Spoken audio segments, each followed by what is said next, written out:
The advice and opinions expressed by the host of Autism Live and her guests are meant solely as suggestion and should not be in any way construed as child-specific advice. Any choices you make in determining your child's treatment are completely at your own discretion.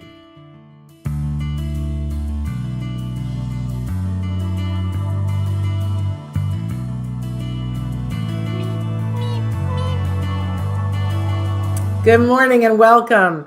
I was staring at myself. I have that horrible resting you-know-what face. I'm Shannon Penrod, and I'm thrilled to be here with you this morning. So glad to have you guys with us. We're live right now on Facebook, YouTube, Twitter, dozen other sites. Traven's going to show you what some of the sites are. We're going to do this amazing show today where you guys have been asking for this for a long time. Potty training is explained in a very easy way for parents. So I'm going to give you the parent-to-parent potty training 101. So easy enough for everybody to follow so that you can figure out, okay, what is this? Because I got to tell you, they've cracked the code on this. And for all of you who are living in fear and you're like, there's no way that we're ever going to be potty trained, welcome, come on in. I'm giving you that virtual hug and telling you it's all going to be okay.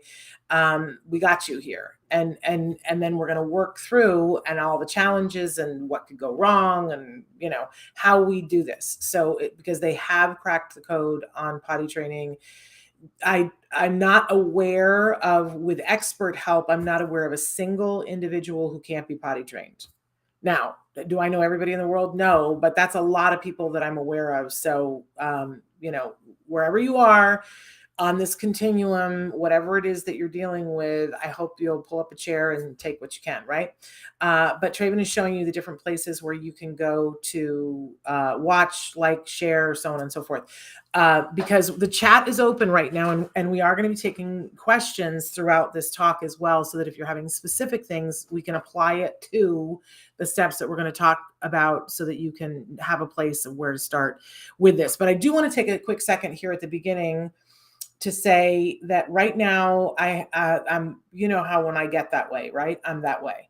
The top of my head is flown off and I have things to say. So right now on my personal Facebook and on Autism Live's Facebook, there is a post because I'm like past upset.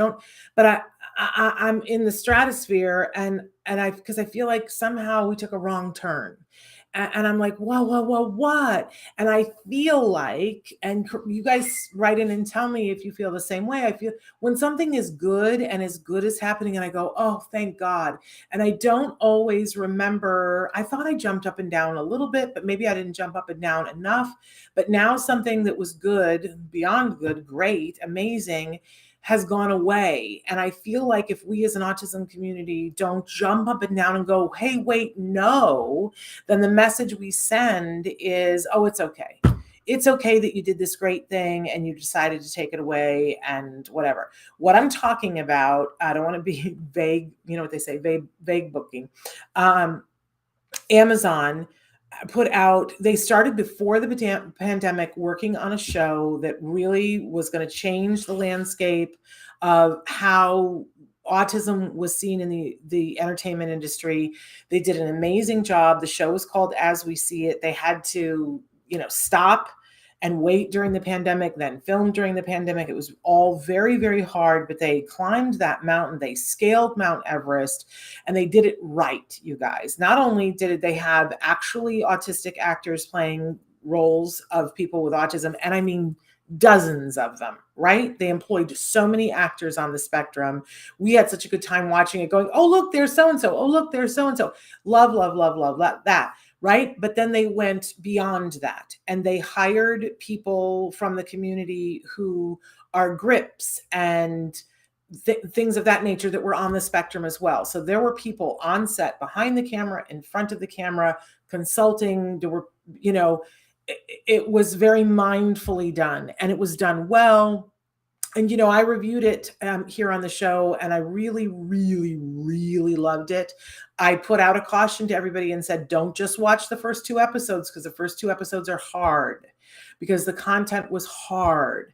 But I said, don't walk away from this, support this. Come on, you guys, get on board because it's amazing. And by the time you get to that final episode, don't anybody tell me that it is not Emmy worthy in so many different directions, because that, I mean, oh my gosh, I could lose my mind talking about that. It absolutely, that final episode is Emmy worthy. Boom. I'm not discussing it. It just is, right? So here's this amazing show, and they've done all these things, and people loved it. It wasn't just me that loved it. People loved it. The autism community embraced it. Honestly, let's talk about how hard is it for all of us to get on one page together to love something. And we did. And very quietly, Amazon has canceled it. No second season, you guys. Very quietly. Have you seen a press release about this? No, nor have I. They just very quietly were like, we're just not going to do any more of that. So we want for all of you to really use your voice. We want you, Traven just showed me that the way to tweet at them is at Prime Video on Facebook or on Twitter. We want you to talk to them and to say to Amazon, please don't do this. You did a good thing and now you're doing a bad thing. Please reconsider, because it's not too late for them to reconsider. And if they won't do it, then we need to lobby for another studio to get it. But it's not going to happen without you guys. If it's just me, I'm just one parent in a corner going, hey, that was jobs. Hey, that was a message. Hey, that was representation. Hey, that was everything. Right? And so it can't just be me, you guys. And I don't want it to just be me. I want you to use your voice at Prime Video on Facebook or on Twitter and tell them, and Traven's putting it up in the chat, tell them your thoughts. Tell them how you feel about the show. Tell them how you feel about this representation. Even if, I don't know if you, first of all, if you didn't watch more than the first 2 episodes, I'm going to tell you that I think that you need to go watch all of them. Because when I tell you that I think that there's no discussion, that last episode, I'm telling you, it's Emmy worthy, right? I don't say that about everything, right? I don't love everything. That last episode, whew, oh my gosh. So I'm asking you to go watch all the episodes, but I'm also asking you to stand up for yourself in this community and to say representation is important to me, even if you don't love the show, which I don't see how that could be if you watch them all. But if you don't, it doesn't matter. This is representation. And if we just let it go without making a fuss, then what we do is we teach every single studio that we won't stand behind work that involves our community. So I am begging you at Prime Video, and we'll be talking about this the next couple of days. But we got to move on because we got a lot of ground to cover here. So at Prime Video, tweet, do whatever. Even if you just tweet them and use the hashtag Hey Amazon, and then hashtag save as we see it. You would make my day if you guys would all do that. Okay, thank you. I appreciate you. Saying good morning to Nicholas and Laurie. I see that you sent in a question, and Masada has sent in a question. So we're going to get to those questions in just a minute. We've got to start. I want to remind everybody, I always give the disclaimer at the start of the show that I am not an autism expert. Let's be very clear about this. This is not an autism expert's presentation about how to potty train. No. This is a parent talking to parents, whether you are a parent who is yourself on the spectrum or you're not on the spectrum and you have kids on the spectrum. We're going to talk about potty training. But I'm going to put it in parlance that from a parent's perspective, having gone through this and having watched other people go through this, to help you understand it. But I'm always going to recommend that you work with experts, and I'm going to loudly proclaim I am not one of them, right? But we have experts on the show, and we've done lots of shows about toilet training. We just have never done a full show on, all right, so if I'm a parent and I'm telling you without all of the jargon how we do this, and we're doing that today. But first, we're going to start out here with something we fondly refer to as the jargon of the day, because it's going to help us with what we're going to talk about, especially when we're talking to the experts. But do be writing in. The chat is open. We are live, and we love hearing from you guys. So our jargon term today, and when we do jargon, first we give you the actual definition from the book, and then I make fun of it whenever possible because it's almost always useless, right?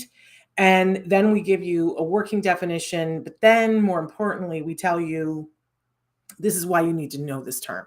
So EO, I don't know about you, but the first time I saw this, I was like, oh, is that old movie that they did with Michael Jackson at Disneyland? Is that like with the thing that flew around in 3D?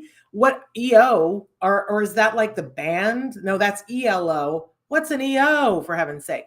But it turns out it's something that's fairly important when we're talking about potty training and with other things, but especially with potty training. So let's take a look at what EO stands for, this crazy jargon. So EO stands for establishing operation. Well, doesn't that clear it up? It's establishing operation, a motivating operation that establishes, oh, gee, do you think? Or increases the effectiveness of some stimulus, object, or event as a reinforcer. I mean, right here, it's like, check, please. I don't know. Thus increasing the current frequency of all behavior that has been reinforced by that stimulus, object, or event in the past. Ladies and gentlemen, can we get the sound of a toilet flushing? Because just shove that definition into the ocean. Who is that helping? No one that I know. How many degrees and letters do you have to have after your name to begin to understand what in the hey nani nani is that? Push it aside. Let's let it go. It's of no use to us. Let's see if our working definition is any closer. And it's probably not. An EO is some internal or external variable that makes particular reinforcers even more reinforcing, thus increasing the likelihood that you will engage in certain behaviors associated with accessing those reinforcers. You know what? I still want to flush the toilet on this one because it really is not helpful to me. If I need to potty train my kid and I'm like, what? Okay. So let's talk about this. Establishing operation is something that it's like asking what's on board. What's on board? So I think of it as both directions. It's like setting yourself up for success is establishing operations, because if you think to yourself, okay, what I really need to do is to get the kids to sit at the table and they need to do their homework. They don't want to do the homework, but I can ask myself, what would make it more likely that they would stay at the table longer and do their homework? A really well-known BCBA that I have much love for thought about this for her kids and said, I want my kids to want to stay at the table to do their homework and to do it well. What can I do? What EO can I put in place that will make it more likely that they enjoy the time at the table and want to do the homework? And she decided, because her kids love Kool-Aid, that Kool-Aid is only served in her house at the homework table during the homework hour. And so her kids come home and they take their backpacks off and they sit down at the table and there's a big pitcher of lemonade. And as long as they're at the table doing homework, they get the pitcher of Kool-Aid. And she, asks them, what flavor do you want this week or today or whatever? And they get as much Kool-Aid as they can handle. And then the Kool-Aid leaves the table when homework is over and it's only served during homework. That's putting establishing operation in there because it's something that's so reinforcing that it makes it more likely that you're going to engage in the homework. Okay, so what does this have to do with toilet training? And by the way, it can work the opposite too in establishing operation. If you wake up in the morning and you haven't had enough sleep and you didn't eat your breakfast and now somebody wants you to perform, you're less likely to be able to do what you need to do well, right? Because you haven't set yourself up for success.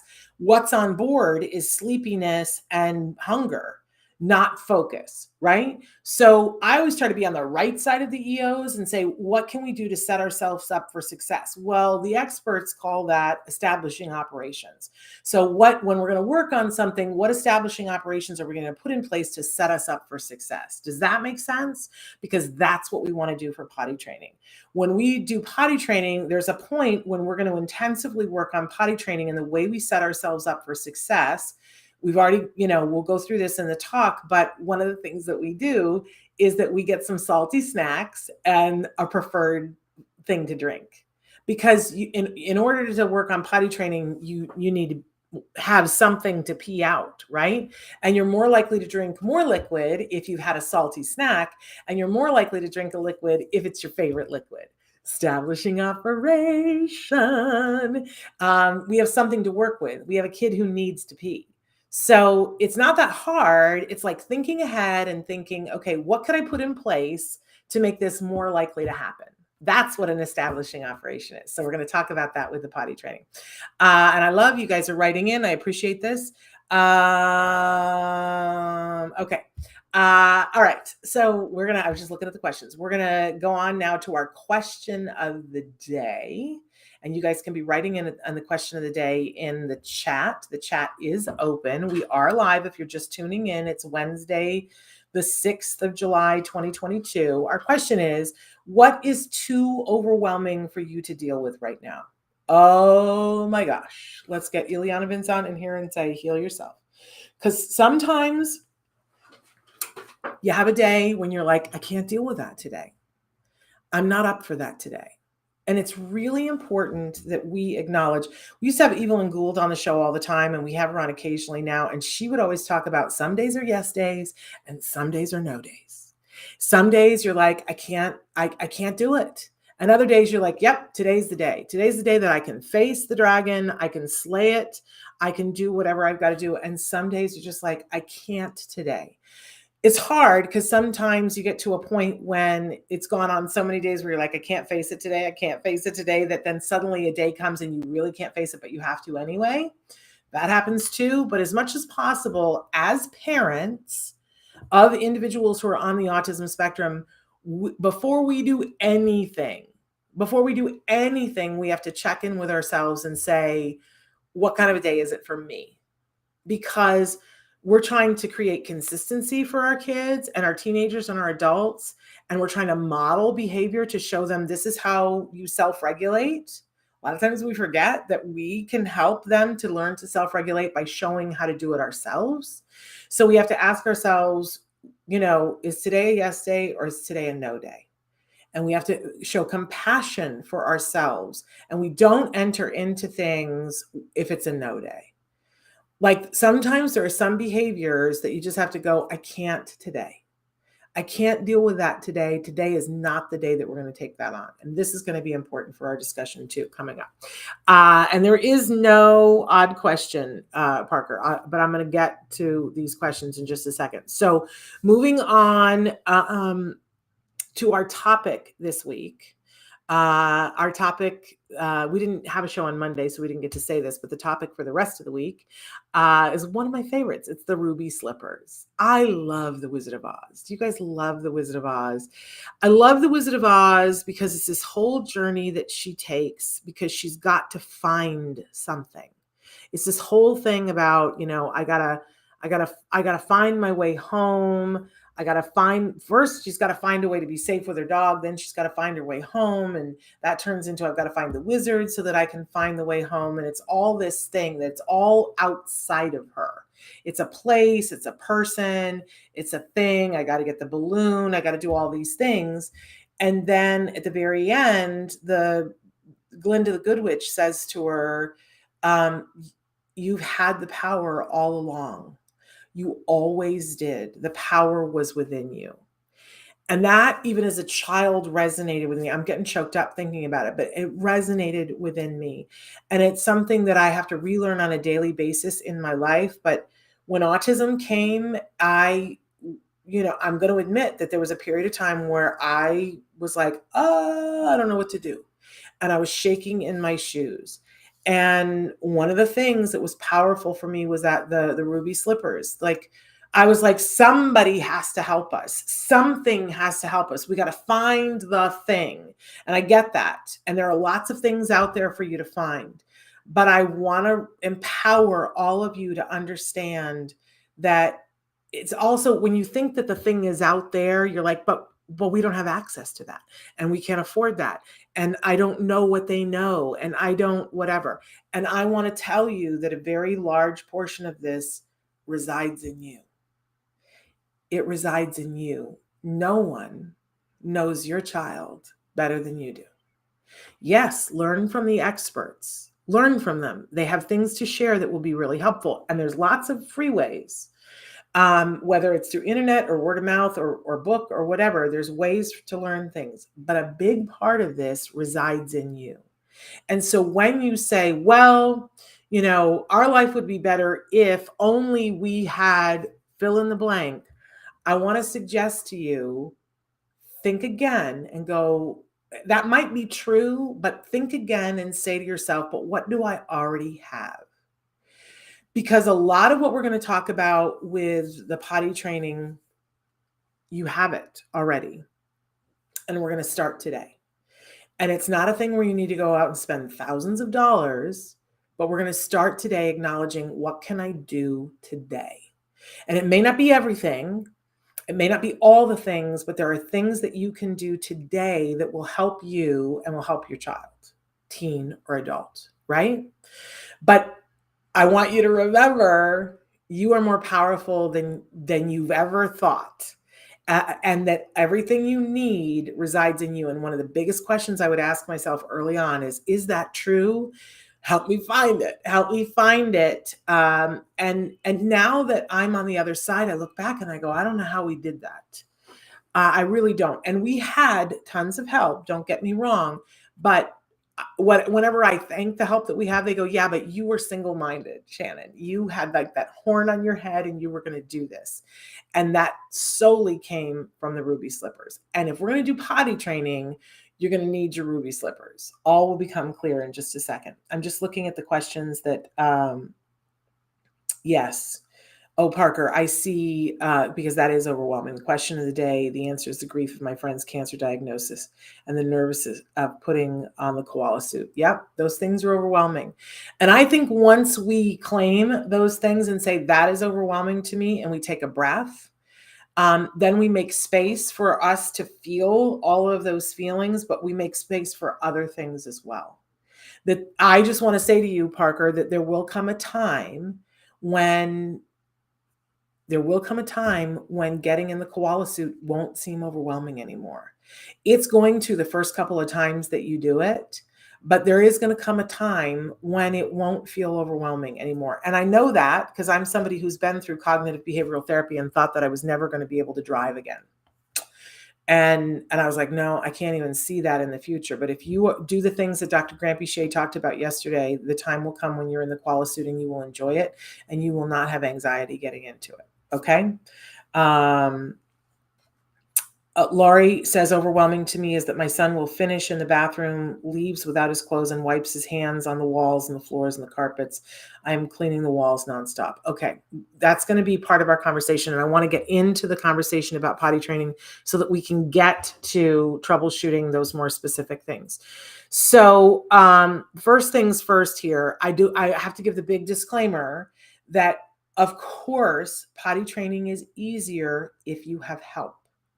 Now, help can take the shape of lots of different things. Obviously, if you have an ABA team who is, a crack ABA team, they're just really good at their jobs and they're supporting you and they're supporting your child, that would be the ideal, right?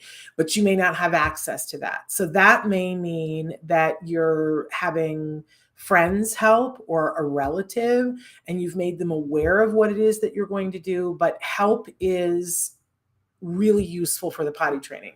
Having said that, I know lots of single parents that have done the extreme potty training at home by themselves. It just isn't the easiest thing. Okay. So you don't absolutely have to have a team of people helping you, but oh my goodness, it helps because when it's time to take care of the child and clean the walls, it's easier if there's 2 of you. For heaven's sakes, it's easier if there's 5 of you. However, I'm going to put this asterisk on it. They've got to be people who understand the process and maybe show this video to them. They have to understand the process and be on board with it and be willing to follow through and not gum it up. Because what you don't need while you're doing an intensive intervention is somebody yakking at you going, I don't think this works. Not helpful. Not helpful. Either be on board. I used to say to my mother, support or silence. Those are the choices. Pick one. I don't care which one, but pick one, right? You can't have people second guessing you while you're doing this. And by the way, everything that I'm going to be saying to you is based on, and almost everything that you're going to read about potty training anymore, whether it's potty training with typical kids or typically developing kids or kids who are neurodivergent, diverse, whatever on the spectrum, ADHD, whatever, most of it stems from the work of Fox and Azrin. And you can go and research. There are books about the Fox and Azrin method, and God bless Fox and Azrin for the work that they did. And people have been working for, 25 years now, trying to see if they can find a better, faster way than Fox and Azrin. Nobody has found that. They've perfected little things with foxynazerin and find different things for different kids, but the basic foxynazerin is what everybody's going to tell you. So if you want to go down the rabbit hole and learn more about the kinds of things that I'm going to talk to you about, go research foxynazerin, and you will have a good time, and you can become a potty training expert, which I'm not. Right? But I'm going to help you to understand what the process is. But first, we got to ask 2 questions. They're vital questions. We can't do anything until we ask these questions. And by the way, we probably should ask these questions before we do anything major, right? So the first question is your child ready? Is your child ready for toilet training? But you could say, is my child ready for learning the ABCs? Is my child ready for math facts? Is my child ready for, working on staying in bed all night? Is my child ready? And then you got to say, well, what are the signs? And some of the signs are external within your child. Some of them are a part of their environment, right? Like it might be that you're in a tight space because you need to put them into daycare and the daycare won't take them until they're potty trained, right? That's a tough one. We prefer it to be that it comes from the child, signals that, for instance, the child is aware of when they're going to the bathroom. And that can be as simple as they squat when they're going to the bathroom. It could be that they look for a place to go to do it. Like a lot of kids will go in the corner, especially to take a BM. They'll go in the corner or underneath the chairs and the table. They want some privacy and they don't know to say, hey, I'd like some privacy. And they don't understand that they could go in the bathroom and have the privacy, right? There are kids who will come up to you and point to their diaper because it's wet and they don't like the feeling of the wet diaper. I will tell you something, that in this generation of diapers that they wanted to cut down on diaper rash, because diaper rash can be like really bad and it hurts and we don't want our children to be miserable, right? But so they've made those diapers so filled with crazy technology that the kid pees and they're not wet. There's nothing wet against their skin. The problem is that's not a friend to toilet training, because what we see is that when kids have the uncomfortable of feeling wet, then they start to want to potty train, right? There are kids who will take their diaper off because it gets heavy, right? Those are all signs that they're ready to start potty training, right? If your child is not 100% there, you might want to consider getting a diaper that isn't as intensive to see if they start, not enough that they end up getting a diaper rash, but so that they feel the wet, right? And you can consider waiting. If time allows, we really like to start when the child already has some bodily awareness that something is happening. That's a good sign that it's time to start. It isn't necessarily the whole thing, but it helps. It'll expedite the whole thing. The second big question, if you've checked the box and said, yes, my child is showing at least one of those signs, so I think that they're ready. Now the question is, are you ready? And this is a big question, and there is no wrong answer. Because remember when I said before about what's really overwhelming you? It might be that you say to yourself, this is overwhelming to me, and I don't think that I'm up for all the things that you're about to talk to. And you know what? I still love you. And everyone who cares about you still cares about you. And you don't have to potty train today.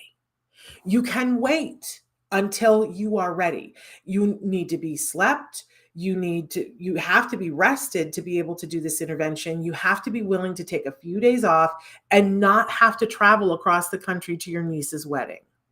I'm always amazed by people say to me, well, Shannon, we started the potty training and it was going really well. But then, we had that family reunion that we had to go to, and it was a 7-hour drive. And I'm like, well, that wasn't a good time to start that.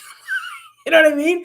Then, you need to be able to clear your decks for at least 3 to 4 days. Like a 3-day weekend is a great time to do potty boot camp, is what they call it, right? But if you can't do a 3-day weekend, you have to be able to rearrange your life for I would say at least 3 days, probably closer to a week, right? Where you're just like, we're going to make potty training the priority over everything. And if you're not ready to do that, stop judging yourself. I'm not judging you. Don't judge yourself. But just say, well, then we're not going to do this week, and save this video for when you are ready. But there's nothing worse than starting an intervention like potty training when you're not ready, because it's the start and the stop, and you run the risk of doing something that traumatizes your child to the point where they're like, I don't ever want to work on toilet training again. And we want this to be a positive, happy experience about autonomy and the fact that you can go to the bathroom yourself and you don't have to have that diaper on, and life will be better. That's the whole reason why we're doing the potty training. So you have to be ready. Okay. If you've answered the question that yes, you think your child is showing signs that they're ready, and you're ready. And a lot of times you're ready because you understand that your life is going to be better and their life is going to be better if you do this. And that's a great place to be in, but you got to be rested too. And you got to be ready to let other things go on the back burner for at least a couple of days. Okay. Because this is the difficult thing, and you got to be willing to do the difficult thing for a couple of days to get to the good place. All right. So now we're going to set the stage. Before we start the potty training, there are some things that you can do to get your child ready, get yourself ready. And I'm now going to say something that no one ever thought that I would say. Are we ready? We need like angel music or like what? Because you have to create a place in your life to take data. I know, like who thought that I would say that? But I'm not a big data taker. I don't love to take the data. I stand by the data. The data is important. But for potty training, the data is everything. And you have to be willing to take data, which means you have to have a place to take it that's convenient for you, not for me. Like you might go, oh, well, I'm going to take it on my phone. Other people are like, I need to get a clipboard. Other people are like, I'm just going to do it on this notepad that I have, and it's going to sit here on the dining room table. But there has to be a place in your life to take data. There has to be a place for the data, and you have to be willing to take the data because you're going to live by the data. This is how we're going to make this not traumatic for your child. We're going to live by the data. Then the second thing that you're going to do is you're going to make your bathroom. If you have multiple bathrooms in your house, pick a bathroom and make it fabulous. That means you're going to make it friendly for your child. If it's really super echoey and that's a sensory nightmare for your kid, you're going to, I don't know, put a curtain up that is a woolly blanket for a week so that it's less echoey, right? You're going to draw pictures, hang them on the wall. You don't have to go spend a bunch of money, you guys. Think about, what do I already have that could make the bathroom fabulous? Involve your child in it. Like make it as fabulous as you can be. I also, and I don't want you to spend a bunch of money to do this too, I think it's super important to get big girl, big boy underwear. Whatever your child wants, let them pick it out, characters, whatever. And again, don't spend a bunch of money. You don't have to spend a bunch of money, but we all put underwear on our children. Take the time to get underwear that's really reinforcing for them. Even let them pick it out and say, these are your big boy or your big girl pants. Which ones do you want? Do you want the one with princesses? And by the way, I'm of the school of thought, if the boy wants the princesses, yippee-ki-yay, let them have it. We want the toilet training, right? And we want them to be happy. So I have no issues at all, and hope that you don't either. But make that reinforcing for them. Make the bathroom reinforcing, and then you have to have a timer. Now, most of you have a smartphone that has a timer. If you want to do that, fine. What I loved was the old-fashioned kitchen timer that you turned. It can't be one of those ones that you turn. It's got to have minutes on it. And for me, I need the ding. It could be Alexa. You can, I'm glad, she didn't hear us. It could be Alexa, it could be whatever, but you got to have a timer. And it's got to have a notification to tell you when the time is up, because this is going to be crucial. So these are all the things that you got to have in place. So in the 2 weeks before you've set aside this 3 or 4 days when you're going to really hardcore do the boot camp, you're going to start to take the data. This is amazing to me. I didn't know this before we did this with our child. Everybody has a number. You have a number. I have a number. We drink something. We let's say that I drank half of this bottle right now in a chug, and then we would set a timer and see how many minutes it is before I pee. And everybody has a timer. and I didn't realize that it's that direct causation. I just thought, oh, maybe it takes a day for that to come out. No, your body will release however much. This is why in the hospital they measure what the outcome is, how much they put in, what the outcome is, because they can tell a whole bunch of things. So, sit down, give your child their favorite beverage when they're thirsty, have them drink a whole bunch, and set your watch, and then watch for when they pee the diaper. And you're going to do this for 2 weeks. You're also going to take some data on when the poop thing happens too, but there's going to be much more data about the drink thing, because what you're trying to do is find their number. I encourage you to find your number. It's fascinating when you find your number and you go and do it over a couple of different times so that you can average it out and go, how about that? And check with your significant other, because their time might be twice what your time is. It's very personal.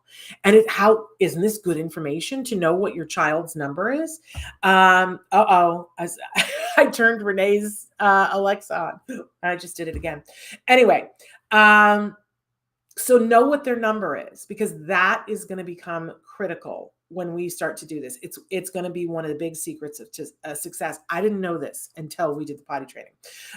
Okay. And so you're getting the feel for what the number is. You're taking the data, and you're also getting yourself acclimatized to taking data. It's not going to be the rest of your life. Don't panic. I'm not asking you to take data for the rest of your life, just for a couple of weeks. And then, where am I on my list of things? Okay, so then in the day before, or in the couple of days before, the week before, you're going to get some salty preferred snacks. You're going to get some preferred liquid, and you're not going to worry about other things right now. I know we all want to keep our kids as color-free and as sugar-free as possible, and I'm still espousing that. But if your child's super fuzzy, let some other things go, because we're working on the potty training. I do think it's easier if they're not all jacked up, but do what you got to do. And then clear the schedule. I already told you that. You got to clear the schedule. And occasionally just make a party trip to the potty. For no reason. Nobody does anything in the bathroom, but you can just be like, doing something in the kitchen and go, oh, let's go to the bathroom. Let's go to the bathroom. We used to sing a potty song and go, I don't even remember what it was. It was something like, it's potty time. And we would just go to the bathroom and check out, oh, did you see the new flamingo that we got that we blew up and put in the bathtub? Just make the bathroom a fun place to go so that it's not horrifying. Okay. No demands when they go to the bathroom. It's just a party to go to the bathroom, and it's random, but nothing happens but fun in the bathroom. One of the things that we did to make our bathroom fabulous was we stuck one of those old, how they used to have the VCRs that were like you could take them in the car. We stuck one in a basket in the bathroom so that he only liked black and white cartoons. He didn't like color cartoons. Every kid is different, right? But we would go in, some people put books in the bathroom, but we would go in and we'd be like, let's see what's on the TV in the bathroom. And then we would watch like 30 seconds of commercial and go, all right, now let's go play out there. And nobody went to the bathroom, nothing flushed, because we wanted to build in that going to the bathroom is a cool thing. Okay, now we've identified when we're going to start. Now let's go on to day one. Okay, we need to make their world so reinforcing. Let's be excited about it. Let's, today we're going to get up and we're going to do finger paints, or we're going to do whatever. Their world has to be fun and okay, but don't do finger paints because you want your child, excuse me. Now I got a tickle. Eating salty snacks and drinking. So here's what we're going to do. You average out from the data what their number is. So let's say that your child on average pees 26 minutes after they drink a liquid. Great. So whatever the average is, we're going to start by we're going to take 1 minute off of that. So if their average number is 26, we're going to say 25. And we're going to set the timer. We're going to give them the salty snack. We're going to give them the liquid, and we're going to set the timer for 25 minutes. Now, it's not going to be perfect, and there are going to be accidents, and you have to be mentally ready. And when the accidents happen, you don't comment, you don't berate, you don't do anything. We don't avoid the child. We just immediately clean it up. We dispose of it, and we start over again. Okay. So we set the time. So we give the salty snack, we give the liquid, we set the timer for 25 minutes. Everybody's number is going to be different, right? The equation is 1 minute less than whatever the average was for their number. And when the timer goes off and we're busy doing fun things, fun, but the timer goes off and we go, oh, it's time to go to the bathroom, potty, potty, potty, potty, do the dance, whatever. But you've built in that going to the potty is fun. But now we're going to add into it that you help the child to take off whatever, and you get them onto whatever throne you're using. And this is a decision that you have to make, whether you want to have them go potty in a little child potty, or you want them to go on a potty seat on the toilet, or you want them to go on the toilet. This should depend on the individual child and what your circumstances are. If the child has shown that they are afraid of the bathroom, I recommend doing the potty outside of the bathroom, and we'll work on the bathroom later on. We're minimizing the things that are aversive, right? And if they already have an aversion to the bathroom, take it out of the bathroom. And if your child is 16, they have porta potties that you can take out of the bathroom, but then we make the trip, we make that place fun, and it's a specific place, and we make it fun and do all of that. Some kids are so afraid of falling into the toilet that it's hard. Some kids' legs go to sleep when they're on the toilet, and we want them to be able to sit comfortably on whatever the throne is for 5 minutes. So a lot of times people get a padded toilet seat. We want them to be comfortable, and we don't want the circulation to be cut off to their legs, right? So the timer goes off. We're going to the potty. We make it fun. There are books. You stay with them. They sit on the potty, and you take the timer and you set it for 5 minutes, and we make it fun, and we sing songs.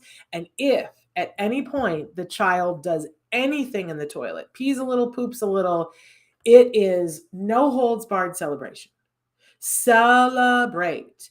And what is important to them. If they, if they love hugs and tickles, it's hugs and tickles. If they love attention, it's all kinds of attention.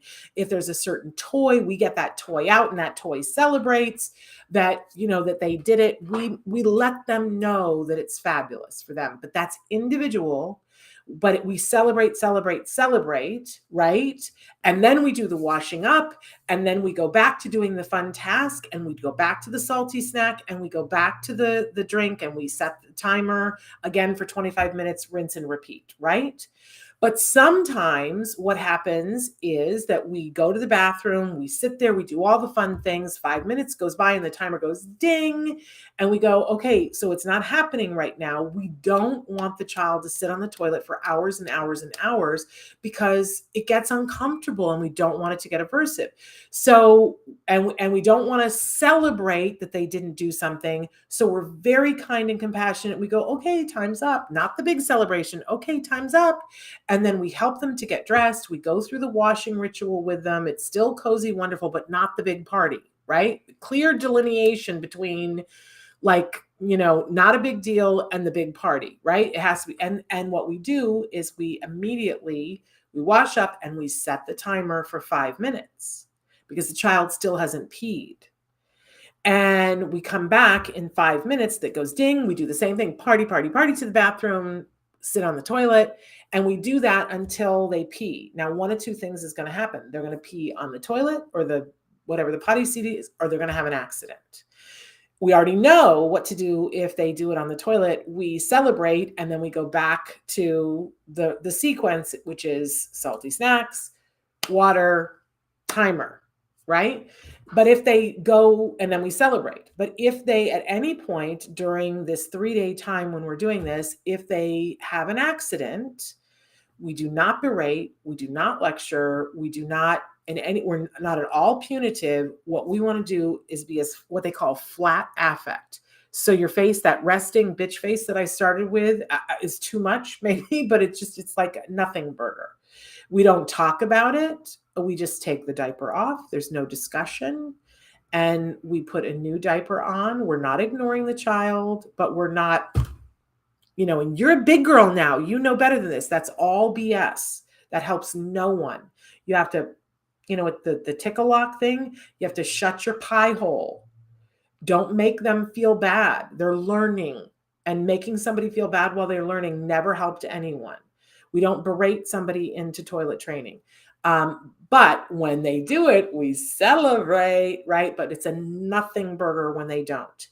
And sometimes we get to the point where parents just don't even bother to put the pants back on because we put them on for 5 minutes, we take them off for 5 minutes, we put them back on for 5 minutes, and it's just too much taking off. So a lot of times they'll put a kiddo in a long shirt, like a long t-shirt, so that they have some dignity and are covered, but we're not having to go through the whole rigmarole, and they keep the diaper off. Because sometimes, and if you do that, and if the child starts to pee, then what we do is we go, oh, bathroom time, and we pick them up and put them right on the toilet and hopefully catch them finishing in the toilet. And if they do that, if there's a drop goes in the toilet, you celebrate. And we go, yay, you did it in the toilet. Because, and this takes like 3 days, you guys, but the kids start to get it. Oh, you want me to, I have that feeling, and then you want me to do that in the toilet. And that's what we want. And they do get it. Now, if you find after 3 days that your child does not have it, then I think we go back to question 1, which is I don't think your child is ready. And most experts will recommend that if you do this 3 days intensively and they don't regularly start, and they're not going to get it every time, you guys, anybody is, but if they don't regularly start to get it and understand, and you can tell when they understand, oh, you want me to do that in the toilet, that then we take a break and we wait and we come back maybe a month later and we try again. But a lot of our kids get it in that first 3 to 4 days, really. But then comes the tough part. And this is where you got to mentally be ready, because it's like 3 days that you took off and it was all about the potty, and you feel like, oh my gosh, my whole life is on this timer, because your whole life is.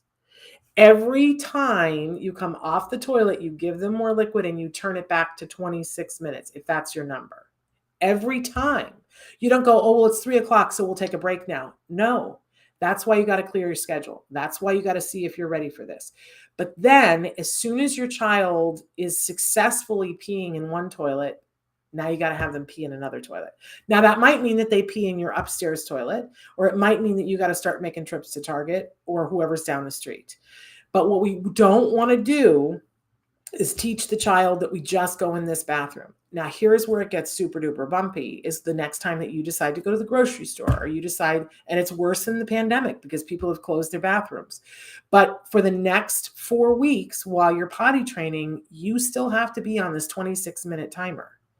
And in the process of all this, hopefully if you're working with an ABA team, you're gonna start to identify after they're getting it on a regular basis, you're gonna give them some way of verbally saying, I have to go to the bathroom, because they're going to start to recognize that feeling. And I'm telling you, and you need to hear me when I say this is the thing that drives me crazier than anything else when I'm out in the real world and watching parents who don't have kids with autism. I seriously have to like grab a hold of myself and say, do not talk to these people, because I want to go, do you understand how wrong you are? If a child communicates that they have to go to the bathroom, it is the single most important thing going on in that moment. I cannot believe how many times I see parents of little kids, and the little kid will say, Mom, I have to go to the bathroom. And they go, well, you'll have to wait till we get home. No.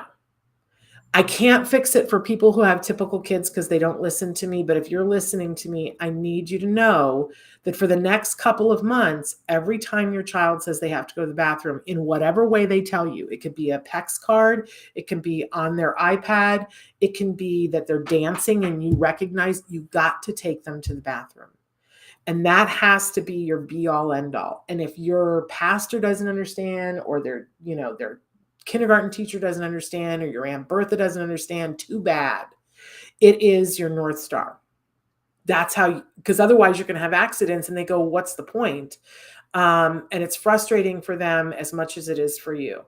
And always have extra clothes in your car in case there's an accident, and we never, never, never, never be raped. Okay.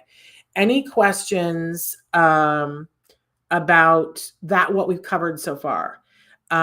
Because in a second, I want to move on to the poop thing, but I want to look at some of the questions that you guys have sent in. So I'm so far behind. Saying hi to Nicholas. Lori says, my son has been potty training a while now, but he has this thing about playing with poop, smearing on the walls. He doesn't wipe afterwards. How do you curb this?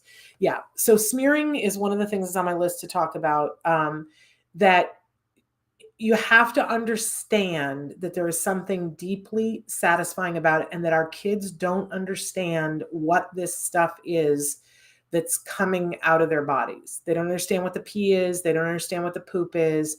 And it's a part of them. And so some kids, in the course of wiping, they will get it on their hands, and, it's got a smell that is aversive to us, not necessarily for them. There are some kids who will engage in pica and they will take and put it in their mouth. Now, I got to be honest with you. When you're at the point where you're dealing with smearing and pica, you really, really, really need expert help, because the intervention is so intense and it's so important that we get it quicker as opposed to later, that it's really important. And there's no possibility that because obviously I'm not an expert, and I'm not seeing what's going on with your child, but I will tell you some of the things that parents have done with the help of experts to be able to change it. And one of them is that they give them something else that gives them a good feeling that's right. Like they have smelly kinds of Play-Doh. Some people have given their child that to play with, and then they put that up on the counter. And then if you wipe properly, as soon as you're done wiping, if you didn't take it and smeared it on the walls, then you get that thing back. So that need is being met, but in something that's deeply pleasurable, not the thing that's down there. There can't be a reward ever for the smearing. So if that's what they're wanting, is that sensory need, we fill it some other way. And if they go to smear, we stop it. We just have to, be there and stop for enough. But a lot of times what people do is they just try to block it and don't fill the sensory need. And some people will tell you, no, we can't do it in the bathroom. We got to fill the sensory need outside the bathroom. There are people who have done the thing where their child's favorite food, like I know one child who loved chocolate, but the only time he could have chocolate was if he went to the bathroom and he didn't engage in pica. And if he did that, then he got a piece of chocolate, right? So we make sure that we take away the pleasure of whatever the thing was that they were doing that's horrifying, right? We fulfill that need someplace else, and we reinforce using that other thing. And we don't give attention or reward to the thing that they were doing that we don't like. It's hard. I feel for you, but it's not the kind of thing that we go, well, it's going to fix itself. I just got to be honest with you. If you're working with an ABA team, tell them about this and get an intervention that's specific to your child for those things. The pica is really serious because, your child can get sick, right? And people don't want to be around it. That's the other thing, right? But the smearing thing is its own thing, and it's a very, very big deal for our kids. But if they can get the need met some other way, and if we take away, there are kids that at night will take their feces and they'll smear it all over their bedroom.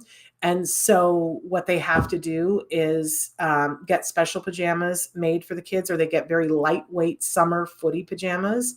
They cut the feet out of them and they put them on the child backwards so they cannot unzip themselves out of it, so they cannot get in their pants to smear the diaper. You have to remove them from the ability to be able to get at it, right? And so if they're at the point where they're already doing it in the bathroom, it might mean that you go in and you stand right over them in the bathroom and they poop, and you do the hand over hand wipe, and then you heavily reinforce them for going and washing their hands, and then you immediately take them to be able to do something that is rewarding for them for that sensory need. Because you guys, what is finger painting? And our kids like finger painting, but your team may tell you for your kiddo that you got to take it to the next thing because the finger painting is too close. I can't judge that for you. Talk to your team, but we can't just expect them to know that it's gross and stop doing it, and know that it's unsanitary and stop doing it. We got to make it reinforcing enough for them. Hopefully that helps, Lori. Okay, moving on here. Masada says, my son is nonverbal. I keep taking him to the washroom. If I don't take him in, he pees on himself. Yeah. Hopefully, Masada, find out what his number is and take him in then, and make it reinforcing, and spend those couple of days. Hopefully that will help. Oh, Renee and Elvira, the cooking and cleaning all day, every day. Amen, sister. I can't, that's overwhelming to me too. Lori says, yeah, overwhelming about the walls. I'm so sorry. I turned on a Renee and Alexa's Alexa. Parker, is bedwetting different when it comes to data? Yeah, it is a little bit different, although not completely different. So bedwetting, what we want to do, it's going to take longer because sometimes children sleep so deep that they don't feel the sensation. They're not woken up by it. So I think one of the things experts recommend is, don't start a land war in Asia. You want to start with urine and you want to get urine under control.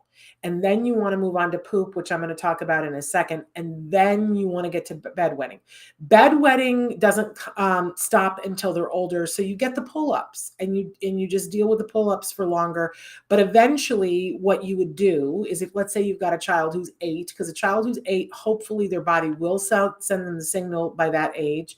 And if they're still wetting the bed, what you would do is you would take data, and it might be that you have to tag team it and somebody else sleeps, one person sleeps during the day and one sleeps at night, but one of you has a camera and watches for signs that your child, and you take data and go, okay, it's about this time. And so then you go in, you set a timer and you wake up at 1 o'clock and you go in and you wake up your child and you walk them to the bathroom. Right. And that's the way that you use the data to do that. Parker says Steve Burns has a song about not being able to go down the toilet. It worked for my friend's son. Yeah, because sometimes our kids are afraid that they are going to go down the toilet. That is a very real thing. And we see kids flushing things down the toilet because they're fascinated with where does that go, what happens, and so on and so forth. And Johanny, I'm so happy that you're here. Okay, so we're getting close to out of time and we haven't even gotten to the poop thing. So let's go to the poop thing. So I'm just looking at my notes here. So poop is different, but it's the same because the data is different. You're going to pee, on a schedule that's directly related to you drank and you have your number and you peed, right?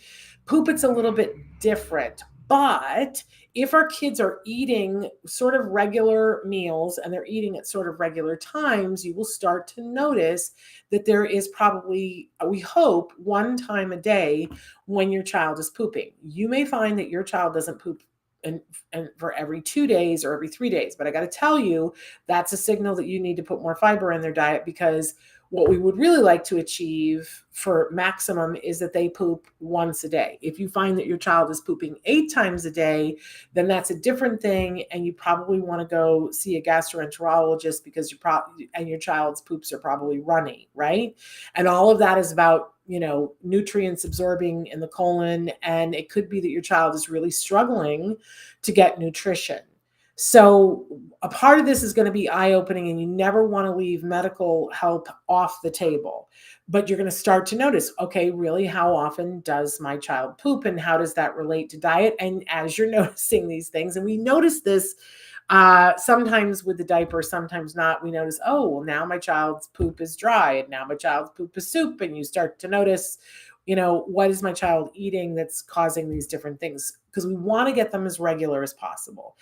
It's really hard to expect someone who has chronic diarrhea to potty train when they're small. It's just kind of not fair, right? So a sign that our child is ready to be poop trained would be that they are showing signs of regularity and that their diet is such that, things are going well. Check it out with a doctor if you're like, I don't see that. But once we have a schedule of time that we know about when the child poops, then what we want to do is make it user-friendly for them so that they're not horrified, which might be the song about it's okay to poop in the toilet, right?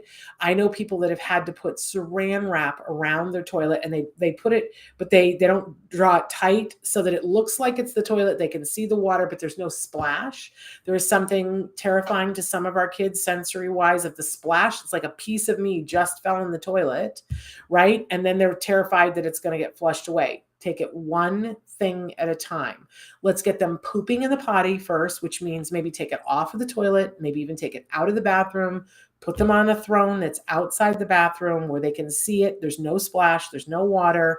They can see it know what it is. That's not you. We don't encourage them to touch it, right? Because we don't want to get to the smearing thing. And then eventually we have them take it to the bathroom and flush it down. And you can model that yourself. You can show them, look, I just pooped in the potty and now I'm going to flush that and I'm okay with it.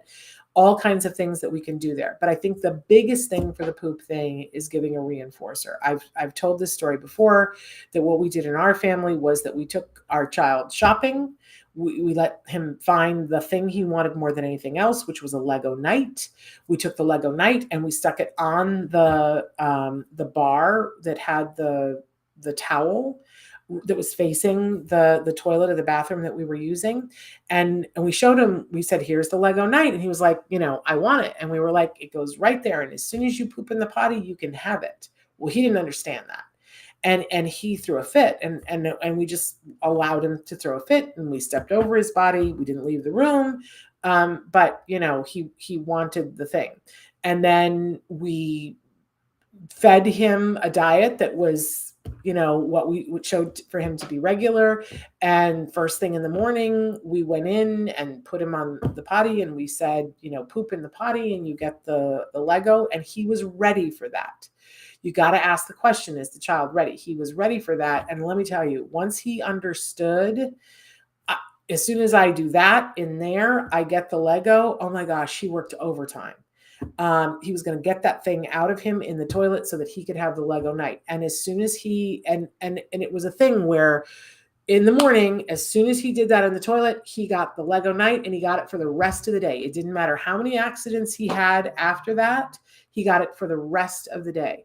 But when he went to bed at night and, he's in bed, one of us would pack up all of the pieces to the Lego Knight. They came in these great canisters. It was perfect for this.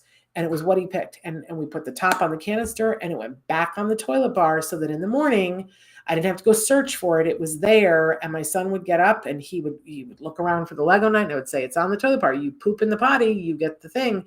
And I'm telling you, it was amazing, because then it started this routine. And every morning there it would be on the toilet bar and the towel bar, and he would go in and he would, work on that until he got out, and then he got the thing. So I've heard parents do lots of different things, but you have to make it worth their while, because it isn't really convenient for them and they don't see any big plus in it.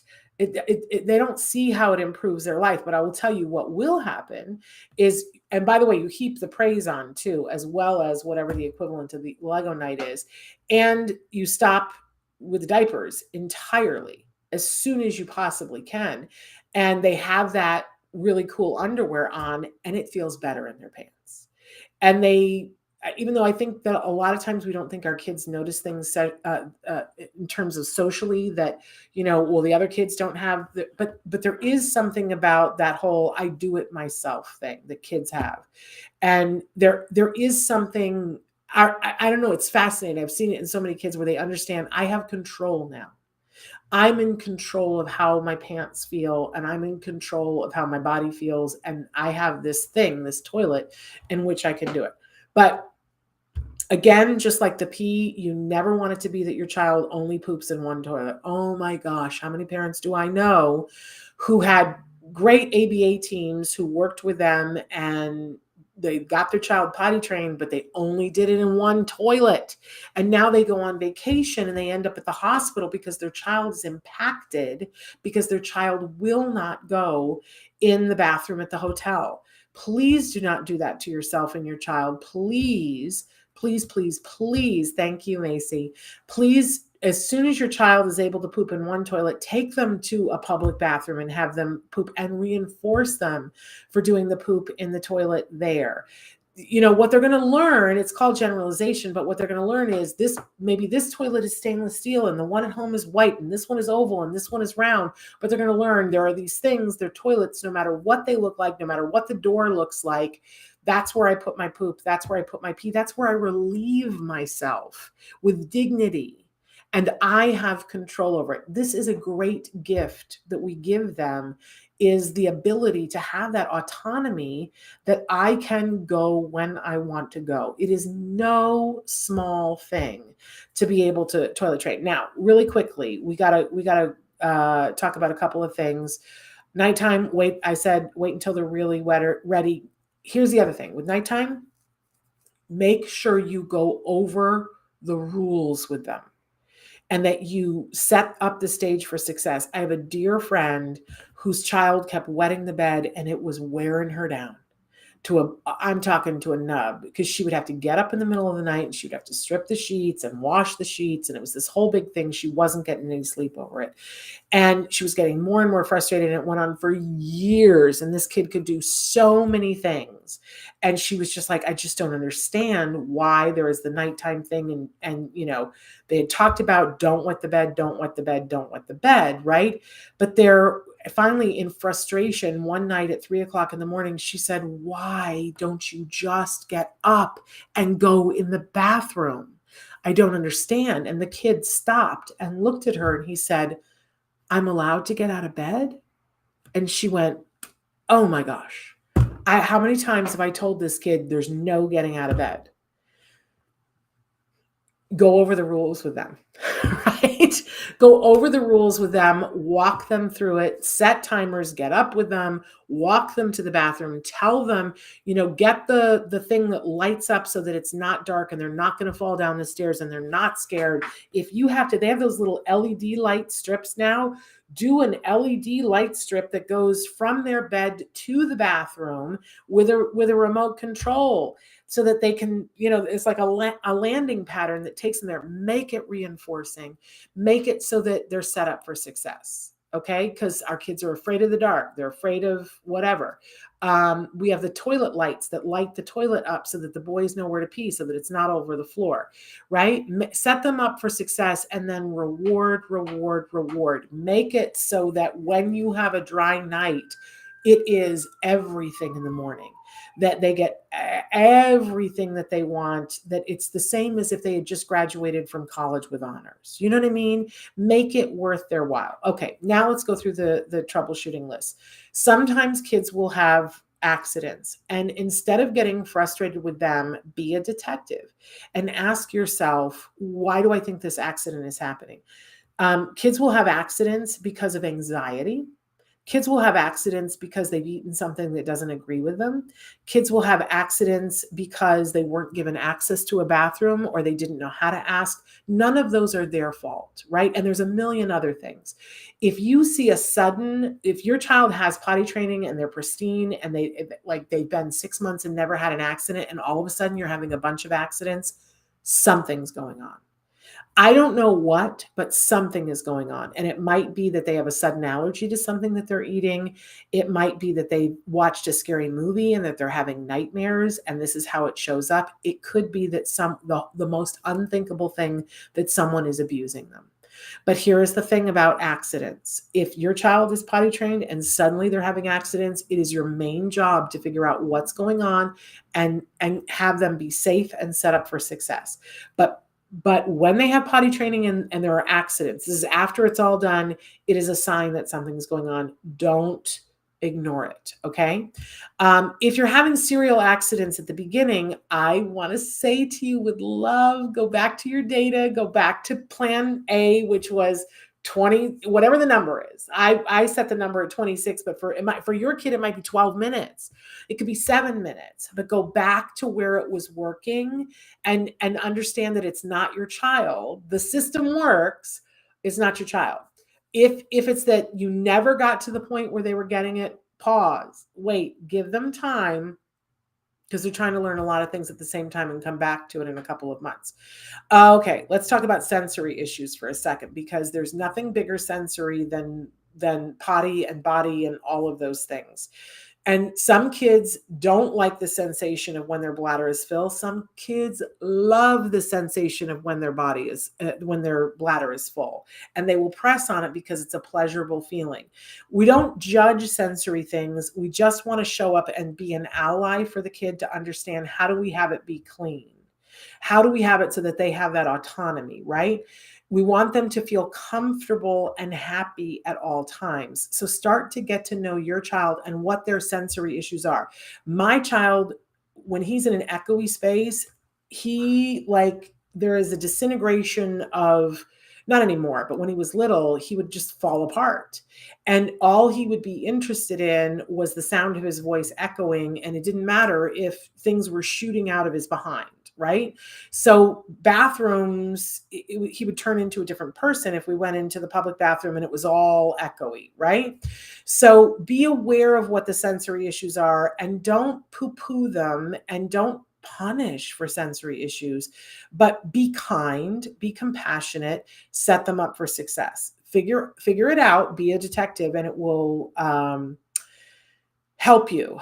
Okay, this next one is trauma and talking about past trauma, current trauma. We never, ever want to make potty training traumatic. First of all, we love our children, and why would we want to do that to begin with, right?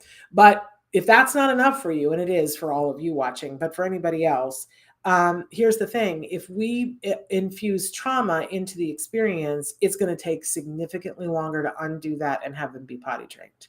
So you can't ever put trauma in. And sometimes kids have past trauma that we weren't in control of, that we didn't know about, whatever. So if your child is showing signs of real fear, real hysteria, don't ignore it.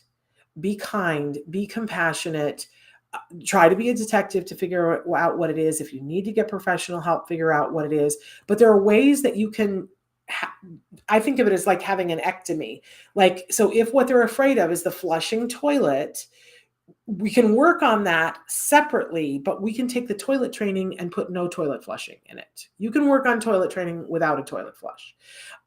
Don't keep flooding them with the thing that is traumatic to them and think to yourself, they're going to get over it.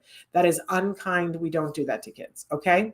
Sometimes, I won't say lots of times, our kids have medical issues. We touched on this a little bit, that if your child is having, pain on urinating, or they're having lots of diarrhea, or their butt is red, or they're pushing on their stomach, or after they pee, they're like, it's because it probably burns, and that those are medical things that we need to take care of. Good afternoon, Franklin.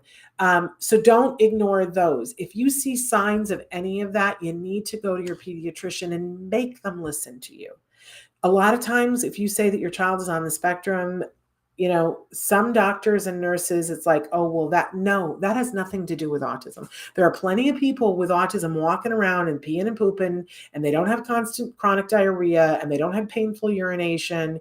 You know what I mean? It is not autism. And sometimes you have to be the person to very nicely say to the doctor, I need for you to listen to me. My child this is not well. And that, where in the diagnosis of autism does it say that? It doesn't. And ask them to, be true to their profession and treat your child.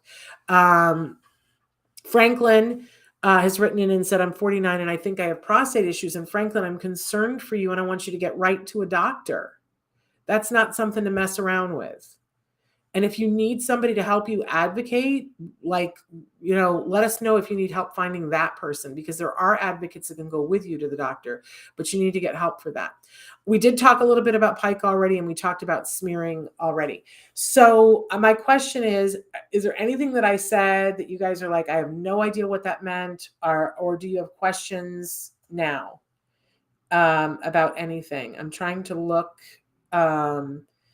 But Franklin, let us know if you need help with that. And I also want to say too, we've been having a problem with the chat, and a couple of people have written to me and said, you ignored my question.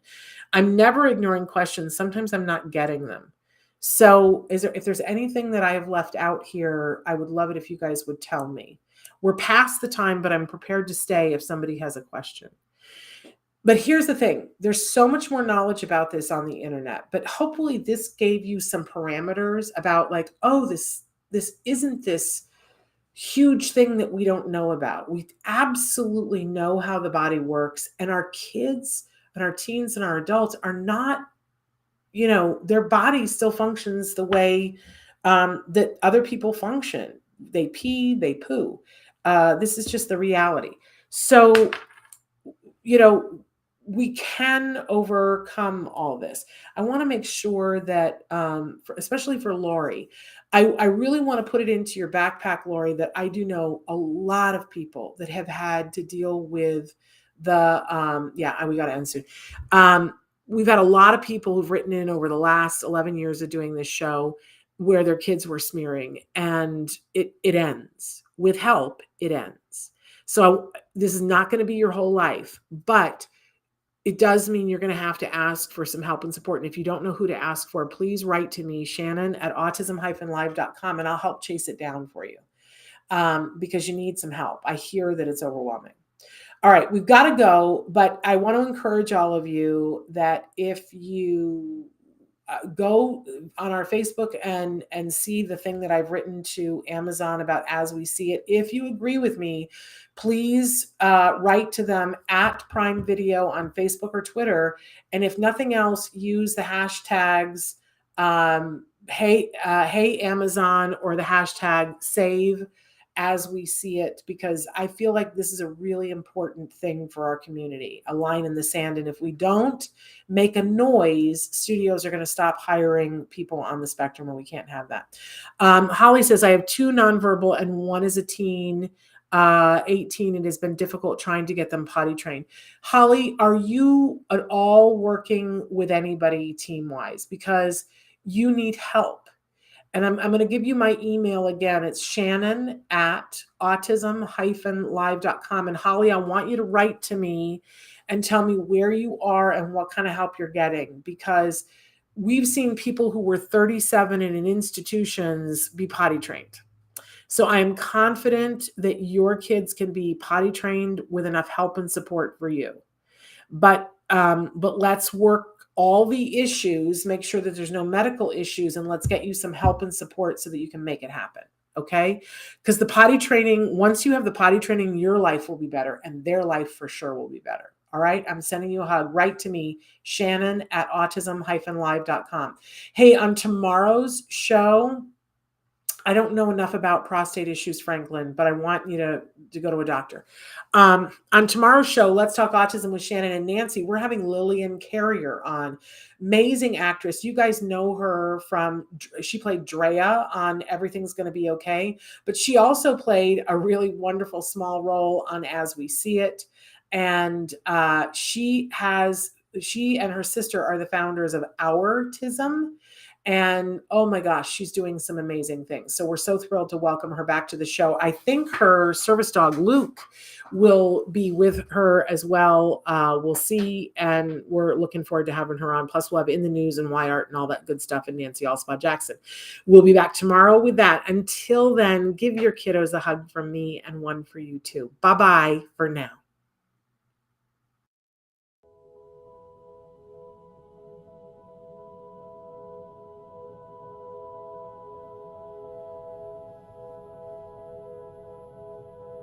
If you found anything helpful in this video, please give us a like. In fact, make sure that you smash that subscribe button on YouTube and give us a like on Facebook.